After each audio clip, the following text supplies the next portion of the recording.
bà chế bà thăm nhom bà cả nàng nhom bàn xôm lom on chất lom on cài grab thay bằng cung pre cả na pre con bà cha group pre ong chất tì sạc nhom bà cả nàng nhom bàn xôm group chấm điệp xua bong bóng đằng ác này chất tì group bong bóng nhom chưa tha mà để nhận đi bà hai chị bong bóng bà khơi po miền xem tràn đáy nơ lơ bận đàn sừng cung vẽ pon cho môi nâng nhom bà cả na nhom bàn to tại một đónហើយមកនេះខ្ញុំចង់បញ្ជាក់ជូនបងប្អូនថាខ្ញុំគឺមានសុខសวัสดิភាពធម្មតាទេបាទដោយមួយរយៈមុនហ្នឹងគឺប្រហែលថ្ងៃមុនហ្នឹងគឺបាទបងសមត្ថកិច្ចបានបាទហៅខ្ញុំទៅធ្វើការបំភ្លឺបាទខ្លះតាក់ទងជាមួយនឹងអ្វីដែលខ្ញុំបានលើកឡើងនាពេលកន្លងមកអញ្ចឹងទៅបាទប៉ុន្តែក្រោយពេលដែលបំភ្លឺហើយហ្នឹងគឺអត់មានបញ្ហាអីទេបាទអញ្ចឹងគឺម៉ោងនេះអីហ្នឹងគឺខ្ញុំកំពុងតែនៅផ្ទះរបស់ខ្ញុំបាទសុខសប្បាយធម្មតាទេហើយខ្ញុំអរគុណបងប្អូនខ្លាំងបំផុតបាទខ្ញុំអរគុណបងប្អូនប្រជាពលរដ្ឋខ្មែរទូទាំងប្រទេសខ្ញុំអរគុណបងប្អូនដែលរស់នៅក្រៅប្រទេសដូចគ្នាដែលបងប្អូនបានបារម្ភពីសុខទុក្ខរបស់ខ្ញុំពិតជាមានក្តីរំភើបរីករាយអរសប្បាយខ្លាំងបំផុតដែលបងប្អូន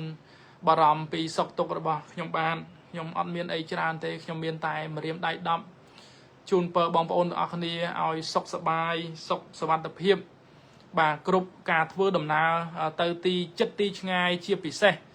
បងប្អូនដែលត្រូវធ្វើដំណើរក្នុងអំឡុងពេលចូលឆ្នាំខ្មែរខាងមុខនេះសូមឲ្យបងប្អូនបាទជួបប្រទះតែសេចក្តីសុខសេចក្តីចម្រើនបងប្អូនធ្វើដំណើរទៅណាមកណាហ្នឹងគឺសុខសុវត្ថិភាពទាំងអស់គ្នាបាទហើយជាពិសេសទៅទៀតនោះក្នុងរដូវកាលចូលឆ្នាំខ្មែរខាងមុខនេះបងប្អូនណាសូមបងប្អូនលៃលកយ៉ាងណាបាទកាត់បន្ថយការពិសាគ្រឿងស្រវឹងព្រោះដូចយើងដឹងស្រាប់ហើយថាគ្រឿងស្រវឹង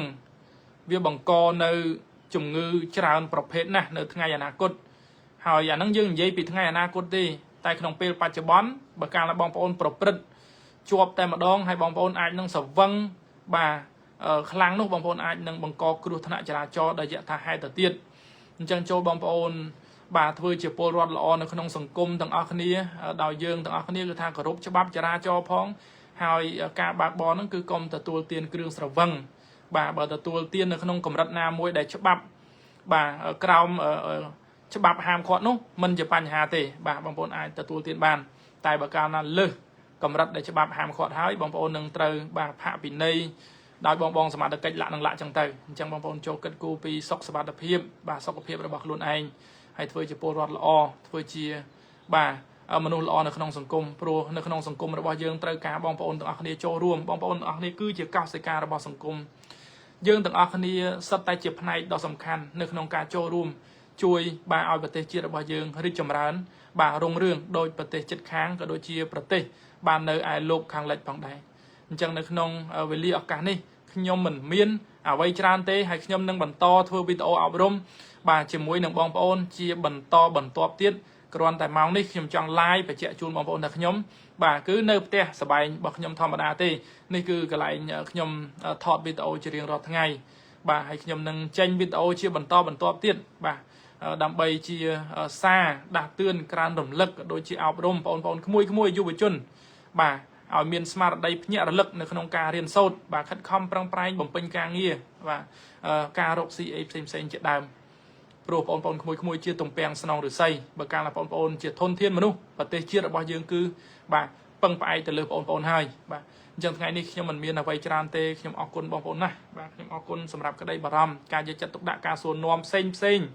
ខ្ញុំរំភើបចិត្តមិនមានអ្វីអាចមកប្រៀបផ្ទឹមបាននោះទេអញ្ចឹងខ្ញុំមានតែម្រាមដៃ10ខ្ញុំអរគុណបងប្អូនជាពុនពេកអរ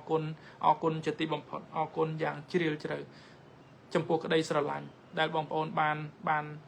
ផ្ដល់មកឲ្យខ្ញុំបាទនៅពេលដែលបងប្អូនឃើញព័ត៌មានផ្សេងនៅលើបណ្ដាញសង្គមនេះគឺជាទឹកចិត្តដ៏ធំធេងហើយខ្ញុំបាទនៅតែបន្តធ្វើកិច្ចការងារសម្រាប់សង្គមជាតិរបស់យើងជាបន្តបន្ទាប់ទៀតបងប្អូនបាទអញ្ចឹងសម្រាប់វេលាឱកាសនេះខ្ញុំមានត្រឹមតែប៉ុណ្្នេះហើយយើងនឹងជួបគ្នាជាបន្តបន្ទាប់ទៀតនៅក្នុងបាទវីដេអូអប់រំរបស់ខ្ញុំបាទនៅពេលក្រោយទៀតខ្ញុំសូមអរគុណបងប្អូនសូមបងប្អូនសុខសប្បាយសំណាងល្អទាំងអស់គ្នារកទទួលទានមានបានជោគជ័យគ្រប់ការងារភារកិច្ចខ្ញុំអរគុណបងប្អូនសូមអរគុណសូម គ្រប់ជំរាបលាសូមជំរាបលាសូមអរគុណសូមអរព្រះគុណបាទ